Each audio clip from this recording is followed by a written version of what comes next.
شاہ صاحب جھانسی میں ایک مناظرہ معرض وجود میں آنا تھا اور اس مناظرے کا ٹاپک تھا افضلیت مولا علی جی اور حضرت امیر معاویہ جی جی اور اس مناظرے کا جو اہم کردار ہے افضل برکاتی صاحب، ان کی وائس بھی آپ نے سنی جی شاہ صاحب آپ کیا سمجھتے ہیں؟ اب دیکھیں نا کہ وہ خود کو برکاتی بھی کہہ رہے ہیں، اتنی بڑی خانقاہ سے وہ بیعت بھی ہیں جی اور پھر ان کا اس طرح کا نظریہ، کیوں لوگ اس لیول تک پہنچ جاتے ہیں؟ کیا کہیں گے آپ اس بارے میں؟ بسم اللہ الرحمن الرحیم۔ دیکھیے شیخ صاحب، میں یہ سمجھتا ہوں کہ بنیادی طور پر اس طرف آنے کی جو وجوہات ہوتی ہے کہ ہمارے یہ جو طلبہ ہوتے ہیں دوران تعلیم، اپنے اس جو ریاضت کا جو ان کا ایک پیریڈ ہوتا ہے جس میں وہ کتب وغیرہ پڑھ رہے ہوتے ہیں، اپنے اس پورے پیریڈ کے اندر ہی وہ کیا کرتے ہیں کہ یہ جو اہل تشیع حضرات ہیں ان کی تقاریر سننا شروع کر دیتے ہیں، اور پھر اگر ان کی قسمت اور زیادہ ان سے وفا نہ کرے، یعنی ان کی قسمت اور پھوٹی ہو، تو پھر وہ ان کی کتابیں بھی پڑھنا شروع کر دیتے ہیں، ان کی تحقیقات کو دیکھنا شروع کر دیتے ہیں، اور بالخصوص اہل سنت کے اندر چھپے ہوئے جو ایسے لوگ ہیں جو اپنے آپ کو کہتے تو سنی ہیں لیکن ان کے عقائد اہل سنت سے بالکل بھی نہیں ملتے۔ حلیہ تو ان کا سنی والا نظر آتا ہے، صحیح، یعنی وہ امامہ بھی ایسا سنی والا باندھیں گے، کپڑے بھی سنی والے پہنیں گے، داڑھی بھی انہوں نے بظاہر اہل سنت کی طرح رکھی ہوگی، لیکن وہ ان کی جو عقائد ہیں وہ اہل تشیع والے ہی ہیں۔ جیسے یہ دو مسئلے ہیں، صحیح، حضرت سیدنا مولا کائنات مولا علی کرم اللہ تعالی کریم کا جو مسئلہ، اچھا دونوں مسئلے مولا کائنات ہی سے ریلیٹڈ ہیں، جی، چاہے وہ حضرت معاویہ کا مسئلہ ہو چاہے وہ افضلیت شیخین کا مسئلہ ہو۔ اب جیسے یہ دو مسئلے ہیں کہ افضلیت شیخین کا مسئلہ ایک اجماعی مسئلہ ہے، اب اس مسئلے کو چھوڑ کر جب اغیار کی تقاریر سنیں گے یا اغیار کی کتب پڑھیں گے، اور پھر ہمارے اندر جو چھپے ہوئے لوگ ہیں اپنے آپ کو وہ سنی کہتے ہیں اور حقیقت میں عقائد کے اعتبار سے وہ سنی نہیں ہے، تو جب ان کی تحقیقات پڑھتے ہیں تو پھر وہ چونکہ ان کا جو علمی جو لیول ہوتا ہے وہ ایک سطحی اعتبار سے ہوتا ہے، وہ ایک سطحی لیول ہوتا ہے، ابھی ان کے علم کے اندر پختگی نہیں آئی ہوتی، اور ان کے مطالعے کے اندر ابھی استیعاب کا اور اطراف و اکناف کو احاطہ کرنے کا ایک لیول نہیں آیا ہوتا، احاطہ کرنے کی ایک ان کے اندر صلاحیت ابھی پیدا نہیں ہوئی ہوتی، تو پھر اس کا نقصان یہ ہوتا ہے کہ پھر اس طرح کے لوگ جو ہے شیخین کریمین کا جو اجماعی جو افضلیت کا عقیدہ ہے اس کا بھی انکار کر بیٹھتے ہیں، اور پھر حضرت معاویہ کے باب کے اندر یہاں تک چلے جاتے ہیں کہ آپ نے بھی دیکھا اس کے اندر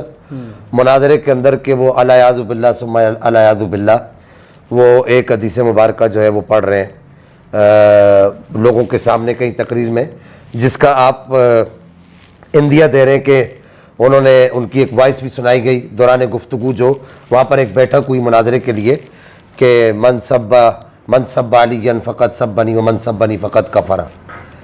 تو اب یہ اس طرح کی چیزیں جب وہ لوگ پڑھتے ہیں تو چونکہ سطحی لیول کا علم ہوتا ہے، تو اس سطحی لیول کے علم کا نقصان یہ ہوتا ہے کہ اہل سنت کے علماء کے جو نظریات اور اہل سنت کے علماء کے اور مشائخ کے جو مضبوط جو دلائل ہیں ان کی طرف وہ پھر رجوع نہیں کرتے، تو پھر یہ نوبت آتی۔ یہاں پر ایک بات شیخ صاحب میں یہ عرض کر دوں بنیادی طور پر کہ افضلیت شیخین کا جو عقیدہ ہے وہ عقیدہ اجماعی عقیدہ ہے، اس عقیدے میں اہل سنت کسی بھی بات کی، کسی بھی شخص کی کسی بھی رائے کو تسلیم کرنے کے لیے تیار نہیں ہے۔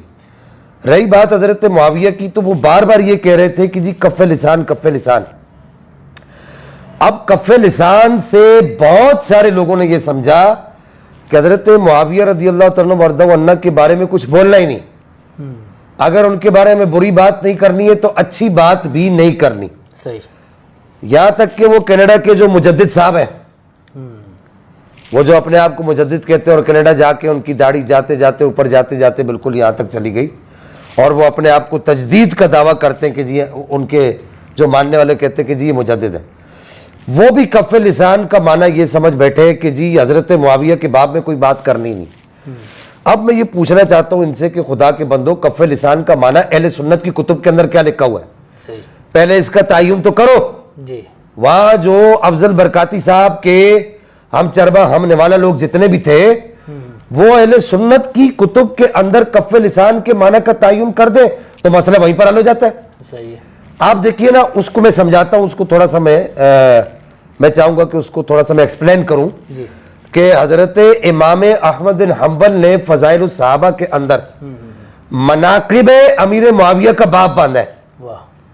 کیا حضرت امام احمد بن حنبل جو فدائے اہل بیت ہیں, عاشق اہل بیت ہیں, کیا ان کو نہیں پتا کہ کف لسان کا کیا معنی ہے؟ اور پھر امام ترمذی نے ترمذی شریف کے اندر مناقب معاویہ کا پورا ایک باب باندھا ہے. اب آپ اس صورتحال میں آپ کیا کہیں گے کہ یہ دونوں حضرات کو کیا کف لسان کا معنی معلوم نہیں تھا؟ اور پھر بڑے بڑے محدثین اور بڑے بڑے ائمہ انہوں نے حضرت معاویہ رضی اللہ تعالیٰ وردہ عنہ کی سیرت پر کتب لکھی ہیں. امام محدث ابو عمر محمد بن عبد الواحد غلام ثعلب, ان کا جو سن وفات ہے وہ 345 ہجری ہے. انہوں نے حضرت سیدنا امیر معاویہ رضی اللہ تعالیٰ وردہ عنہ کی, ان کا سن وفات 345 ہجری ہے. اور شیخ القراء ابو بکر النقاش البغدادی, ان کا سن وفات جو ہے 351 ہجری. انہوں نے حضرت معاویہ کے فضائل پر پوری کتابیں لکھی. آپ کیا کہیں گے کہ سنی نہیں تھے؟ ان کو کف لسان کا معنی نہیں آتا تھا. اور پھر اس کے بعد ابو القاسم السکتی, ان کا سن وفات 404 ہجری ہے. انہوں نے بھی حضرت معاویہ کے فضائل پر پورا ایک جز لکھا ہے. اور اسی طریقے سے اہل سنت کے متفقہ امام متاخرین کے اندر سیدی اعلی حضرت امام احمد خان صاحب فاضل بریلوی رحمہ اللہ نے حضرت امیر معاویہ رضی اللہ تعالیٰ وردہ عنہ کے باب میں پوری 5 کتابیں لکھی ہیں. البشر العاجلہ, الاحادیث الراویہ, عرش الاعزاز والاکرام لاول ملوک الاسلام, ذب الاہواء الواہیہ فی باب الامیر المعاویہ, رفع العروش الخاویہ فی ادب الامیر المعاویہ. یہ 5 رسائل حضرت امام احمد رضا خان محدث بریلوی نے لکھی. اور پھر ہمارے مشائخ, آپ یہ لطائف اشرفیہ اور دیگر مشائخ کی کتب اٹھا کر دیکھ لیجئے, انہوں نے باقاعدہ حضرت معاویہ کے فضائل پر حدیث لائی ہیں. تو اب کیا ان سب کو کف لسان کا مطلب پتہ نہیں تھا؟ تو میں, وہ لوگ اگر سنیں گے اس بات کو تو میں انہیں یہ پیغام دینا چاہوں گا کہ کف لسان کا مطلب یہ نہیں ہے کہ آپ ہر جگہ پر کف لسان کریں, زبان بند. کف لسان کا مطلب ہوتا ہے خاموشی. یعنی کف لسان کا معنی یہ اہل سنت کی کتب میں جو لکھا ہے, جو ہمارے محدثین نے لکھا ہے, متفقہ محدثین نے, وہ یہ ہے کہ مشاجرات کے باب کے اندر کف لسان کرنا ہے. یہ معنی ہے کف لسان کا. اچھا شاہ صاحب, اس مناظرے میں سید سبطین حیدر شاہ صاحب جو صدر مناظر کے فرائض سر انجام دے رہے تھے, جی باتوں سے ایسا لگ رہا تھا, اب انڈیا کے حالات سے تو ہم واقف نہیں ہیں, وہاں کے کیا حالات کیا معاملات ہیں, اب باتوں سے ایسا لگ رہا تھا کہ وہ افضل برکاتی صاحب کے پیر صاحب ہیں, تو ان کا کردار بھی کچھ مشکوک سا لگ رہا تھا. آپ کیا کہیں گے اس بارے میں؟ ہاں شیخ صاحب, آپ نے بھی دیکھا وہ ساری گفتگو جو وہاں پر, مناظرہ تو نہیں ہوا, ایک مطلب ایک بیٹھک سی ہوئی اور مناظرہ ہونا تھا, یا شرائط مناظرہ وغیرہ طے پانی تھی, تو وہ نہیں ہو سکی. دونوں صورتیں نہیں ہو سکی. سید سبطین حیدر شاہ صاحب اپنے آپ کو وہ مارارہ شریف کا سجادہ کہہ رہے ہیں, اور وہ یہ کہہ رہے ہیں جی مارارہ شریف کا سجادہ ہوں. تو مجھے بھی ایسے ہی لگا, انڈیا کے حالات سے میں بھی واقف نہیں ہوں, لیکن جو قرائن اور شواہد جو اس گفتگو کے اندر, جو ویڈیو کے اندر نظر آ رہے ہیں, وہ یہی بتاتے ہیں کہ ان کا جو جھکاؤ ہے وہ اس طرف تفضیلیوں کی طرف ہے, روافظ کی جانب ان کا جھکاؤ ضرور ہے. اور عین ممکن ہے کہ یہ منہاجی بھی ہوں, عین ممکن ہے جو صورتحال نظر آ رہی تھی. کیونکہ آخر میں جب مفتی شہزاد عالم مصباحی صاحب اور مفتی اہل سنت قبلہ مناظر اہل سنت امام المناظرین جو انڈیا میں ہے, مفتی اختر حسین علیمی صاحب متان اللہ تعالیٰ بطول حیاتی ما, ان دونوں حضرات نے مسئلہ افضلیت کے اعتبار سے سید سبطین حیدر شاہ صاحب کو جب توجہ دلائی کہ جی آپ اس کو مسئلے کو بھی حل کریں, تو انہوں نے اس بات کو بالکل جو ہے وہ گول مول کر دیا, اور وہ اس کو ویسے جیسے وہ یوں سمجھے کہ لگی لپٹی کر کے اس کو بند کرنے کی کوشش کی.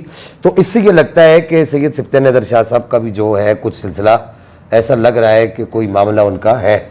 اور پھر وہ شروع میں بھی جو ہے وہ کہہ رہے ہیں کہ جی وہ تحریر پڑھ کے دکھا رہے ہیں کہ جی اس کے اندر آپ کو کیا, اس کے اندر کون سی ایسی بات ہے, وہ جو تحریر افضل برکاتی صاحب کے اپنے لیٹر ہیڈ پہ لکھی ہوئی ہے, اس میں دکھا رہے ہیں کہ جی دیکھیں جی اس کے اندر کون سی ایسی بات ہے جس میں مناظرہ کرنے کی ضرورت پڑ گئی. تو سید سبطین حیدر شاہ صاحب کو بھی چاہیے کہ اپنے کردار کو, یہ جو مشکوک ان کا کردار نظر آ رہا ہے, اس کردار کو شک کی نگاہ سے نکالیں صحیح۔ اور اہل سنت کا عقائد کا جو ان کی خانقاہ کا مارانہ شریف کا جو متفقہ اعلامیہ ہے اس اعلامیے کا وہ خود اعلان کریں اور باقاعدہ اس کو لکھ کر جو ہے اس کو نشر کرائیں، لوگوں تک پہنچائیں۔ صحیح صحیح۔ اچھا شاہ صاحب، افضل برکاتی صاحب نے جیسا کہ مناظرے میں یہ بات بالکل ظاہر ہے کہ افضل برکاتی صاحب نے اپنی تقریر میں بولے ہوئے جملے جو صحابی کے کفر پر مبنی ہیں جی اس سے توبہ کی، اس پر آپ کی کیا رائے ہے؟ شیخ صاحب یہ بہت اچھا سوال ہے، چونکہ جو لوگ ان کے پیچھے نمازیں پڑھتے رہے ان کی نمازوں کا بھی مسئلہ ہے، اور پھر جو لوگ ان کے اس قول پر جنہوں نے حامی بھری ان لوگوں کے کفر اور ایمان کا بھی مسئلہ ہے، اچھا، اور ان لوگوں کے تجدید ایمان، تجدید نکاح اور تجدید بیعت کا بھی مسئلہ ہے، اور پھر سب سے بڑھ کر یہ جتنے لوگ انہوں نے ان کے پیچھے نمازیں پڑھی ہیں ان سب کی نمازیں جو ہے واجب الاعادہ ہے۔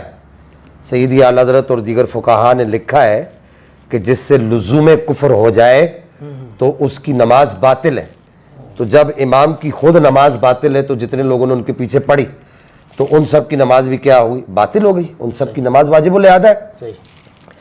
یہ مفتی شہزاد عالم مصباحی صاحب نے یا جو بھی وہاں پر علامہ صاحب مفتی صاحب موجود تھے قبلہ، انہوں نے یہ ایک اچھا اقدام کیا کہ سید سبطین حیدر شاہ صاحب سے اس بات کا بھی اقرار کروا لیا، وہ امام صاحب کو کہہ کر وہ جو وہاں پر افضل برکاتی صاحب جو بہت زیادہ اس معاملے میں متحرک نظر آ رہے تھے، پہلے جو گفتگو سے، جو پہلے کے لوگوں کی گفتگو سے پتہ لگ رہا تھا کہ شروع میں بڑے متحرک تھے، تو ان کو جو ہے وہ توجہ دلائی کہ جی آپ جو ہے ایک تو یہ کہ پورا وہ ایمان مفصل اور پھر اس کے بعد شہادتین وہ پورا ان سے سلسلہ کروایا، لیکن اب جتنے لوگوں نے ان کے ساتھ حامی بھری جی تو وہ سب بھی تجدید ایمان کریں صحیح اور تجدید نکاح بھی کریں اور پھر اس کے بعد تجدید بیعت بھی کریں۔ کہیں سے بیعت تھے تو وہ اپنی صحیح بیعت کو بھی دوبارہ سے اپنے شیخ کے پاس جا کے اس کی تجدید کریں، اور پھر سب سے بڑھ کر وہ انہوں نے جتنی نمازیں ان نمازوں کو کاؤنٹ کریں۔ جی 16 مئی سے لے کر یہ معاملہ چل رہا ہے، یعنی 10 مئی سے یہ معاملہ چل رہا ہے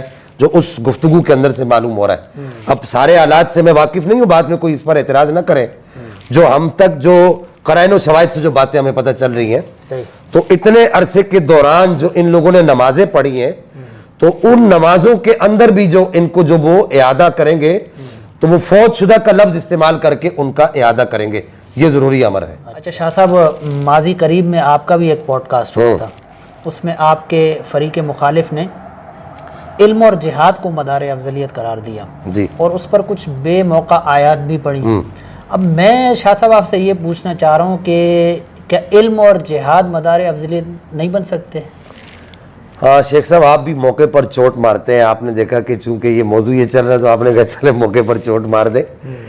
دیکھیے کہ وہ جن کا آپ ذکر کر رہے ہیں وہ موصوف نے جتنی بھی آیات پڑھی، سب سے پہلے میں یہ عرض کر دوں انہوں نے علم کے اعتبار سے جو آیات پڑھی تو وہ آیات بھی بے موقع تھیں، آپ نے صحیح کہا۔ تو علم کو انہوں نے مدار افضلیت قرار دینے کی کوشش کی، جی تو ہم نے صرف یہ ایک جملہ بول کے کہ اگر علم مدار افضلیت ہے جی تو پھر حضرت موسیٰ علیہ السلام حضرت خضر علیہ السلام کے پاس کیا لینے گئے تھے؟ کیونکہ قرآن پاک کی وہ آیت جو وہ پڑھ رہے تھے اپنی گفتگو کے دوران وَعَلَّمْنَاهُ مِن لَدُنَّا عِلْمًا، سارے جوہلا جتنے بھی جوہلا ہے وہ سب یہی آواز لگا رہے کہ جی وہ قرآن پڑھ رہے تھے، وہ قرآن۔ او خدا کے بندو، قرآن میں تو بہت ساری چیزیں اور بھی موجود ہیں، ہم قرآن کا جو مغز تھا اس کو لے رہے تھے جی کہ ایک طرف جو ہے وہ علمناہ من لدنا علم پڑھ رہے ہیں اور وہ پڑھ کر جو ہے وہ علم کو مدار افضلیت قرار دے رہے ہیں۔ جی تو اگر ہم نے یہ کہا کہ ہم نے علم کو مدار افضلیت انہوں نے قرار دینے کی کوشش کی تو ہم نے اس کو بالکل ایسے ڈھا دیا کہ ہم نے کہا کہ اگر علم مدار افضلیت ہے تو پھر حضرت موسیٰ علیہ السلام حضرت خضر علیہ السلام کے پاس کیا کرنے گئے تھے؟ کیونکہ وہ آیات جو پڑھی جا رہی تھی ان میں علم ثابت کس کا ہو رہا تھا؟ حضرت خضر علیہ السلام کا۔ جی علم تو حضرت خضر علیہ السلام کا ثابت ہو رہا تھا، جی تو پھر وہ کیا لینے گئے تھے وہاں پر، کس لیے گئے تھے؟ تو ہمارے اس جملے نے وہ ساری کی ساری جتنی بھی آیات تھی ان کی انہوں نے پڑھی تھی، اگرچہ بے موقع تھی، ربی زدنی علما، اب اس کا جو ہے افضلیت مولا کائنات سے کیا تعلق ہے؟ وَعَلَّمْنَاهُ مِن لَدُنَّا عِلْمًا کا افضلیت مولا کائنات سے کیا تعلق ہے؟ اسی طرح دیگر جو علم کی آیات ہیں، ان کا افضلیت مولا کائنات سے کیا تعلق؟ صحیح ہے. تو یہ ایک جملہ بول کر ہم نے اس بات کو بالکل رد کر دیا تھا کہ علم مدار افضلیت نہیں ہے. اور اگر جہاد مدار افضلیت ہے تو ہم نے سیدی پیر مہر علی شاہ صاحب رحمہ اللہ ہمارے لیے تو وہ قابل احترام بھی ہے، اور ہمارے لیے حضور سیدنا پیر مہر علی شاہ صاحب رحمہ اللہ ہمارے سر کا تاج بھی ہیں. ہم آپ کی تحقیقات کو من و عین مانتے بھی ہیں، آپ کی تحقیقات کو سمجھتے بھی ہیں، اور آپ کی تحقیقات کو تصدیق بھی ان کی کرتے ہیں، اور ان کے جو عقائد ہیں انہی پر ہم عمل کرتے ہیں. تو ہم نے یہ بول کے حضور سیدنا پیر مہر علی شاہ صاحب نے تصفیہ مابین سنی و شیعہ کے اندر یہ واضح لکھا ہے کہ جہاد اور قتال، انفاق اور قتال جو ہے وہ شیخین کا مقدم ہے. تو ہم نے اس کو بھی توڑ دیا. صحیح. یہاں پر میں پوری دنیا کے تفضیلیوں سے ایک سوال کرنا چاہوں گا، آپ کے توسط سے پوری دنیا کے تفضیلیوں سے جو روافظ کی طرف مائل ہے مجھے سوال کرنا چاہوں گا کہ اگر جہاد مدار افضلیت ہے صحیح تو پھر حضرت خالد بن ولید نے 125 جنگیں لڑی، مولا کائنات نے اتنی جنگیں نہیں لڑی. صحیح. تو پھر آپ کیا کہیں گے کہ حضرت خالد بن ولید رضی اللہ تعالیٰ وردہ ون افضل ہے؟ صحیح. یہ بات تو کوئی بھی تفضیلیہ کرنے کے لیے تیار نہیں ہے. صحیح. صحیح. تو یہ دو، اب وہ ایک تیسرا بھی ان کا ایک پینترا ہوتا ہے، کہتے ہیں نسب مدار افضلیت. تو اگر نسب مدار افضلیت تو پھر حضرت ابراہیم جو نبی پاک کے صاحبزادے ہیں ڈائریکٹ، ان کو افضل ہونا چاہیے. صحیح. ان کی افضلیت کا قول کوئی بھی تفضیلیہ نہیں کرتا. حضرت قاسم، حضرت عبداللہ، ان کی افضلیت کا قول کوئی بھی تفضیلیہ نہیں کرتا صحیح. اور نہ کر سکتا ہے. اصل میں یہ بات یہ کہ میٹھا میٹھا، ہپ ہپ، کڑوا کڑوا، تھو تھو. اور پوری دنیا کے جتنے تفضیلی ہیں ان پر میں صرف یہ ایک سوال ڈالنا چاہوں گا کہ اگر نسب مدار افضلیت ہے تو پھر کل سے آپ اعلان کرنے لگ جائیں کہ حضرت ابراہیم جو نبی پاک کے صاحبزادے ہیں، جن کے وصال پر نبی پاک علیہ السلام بہت روئے، آپ ان کو افضل کہہ دیں. صحیح.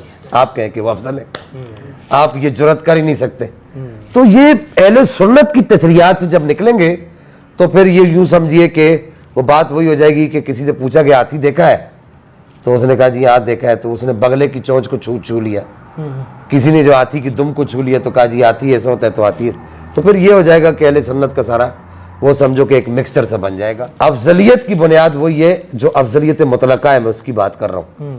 افضلیت جزوی کی بات نہیں کر رہا، فضل جزوی کی بات نہیں کر رہا. صحیح. فضل جزوی تو جناب حیدر کرار کو وہ فضائل حاصل ہیں جو اس کائنات میں کسی کو حاصل نہیں. واہ.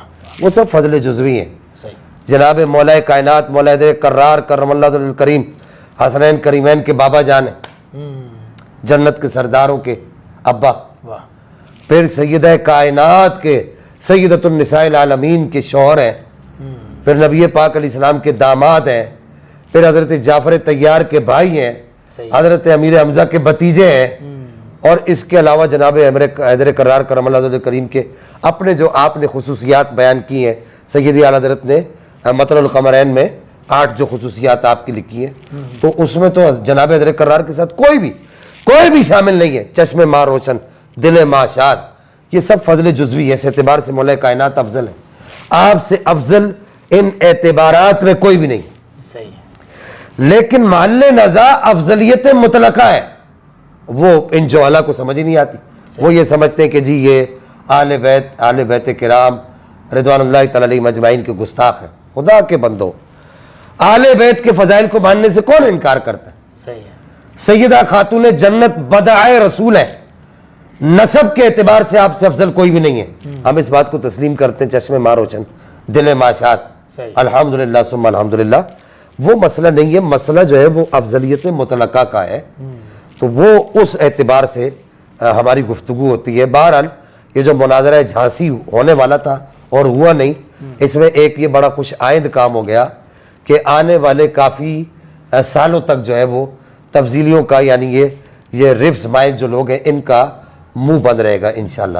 اللہ جل مجد الکریم ان علماء کو، جو علماء وہاں پر شامل تھے اہل سنت کی ترجمانی کرنے کے لیے، مفتی اختر حسین علیمی صاحب تھے، شہزاد عالم مصباحی صاحب تھے، کالپی شریف کے صاحب سجادہ تھے، اور دیگر علماء جو وہاں پر موجود تھے، ان سب کو پاک پروردگار اپنی جانب سے، اپنی جناب سے ان کو جزائے خیر عطا فرمائے، اپنی شایان شان ان پر اپنی خصوصی فضل و کرم کی بارشیں نازل فرمائے. وما علیہ الا البلاغ.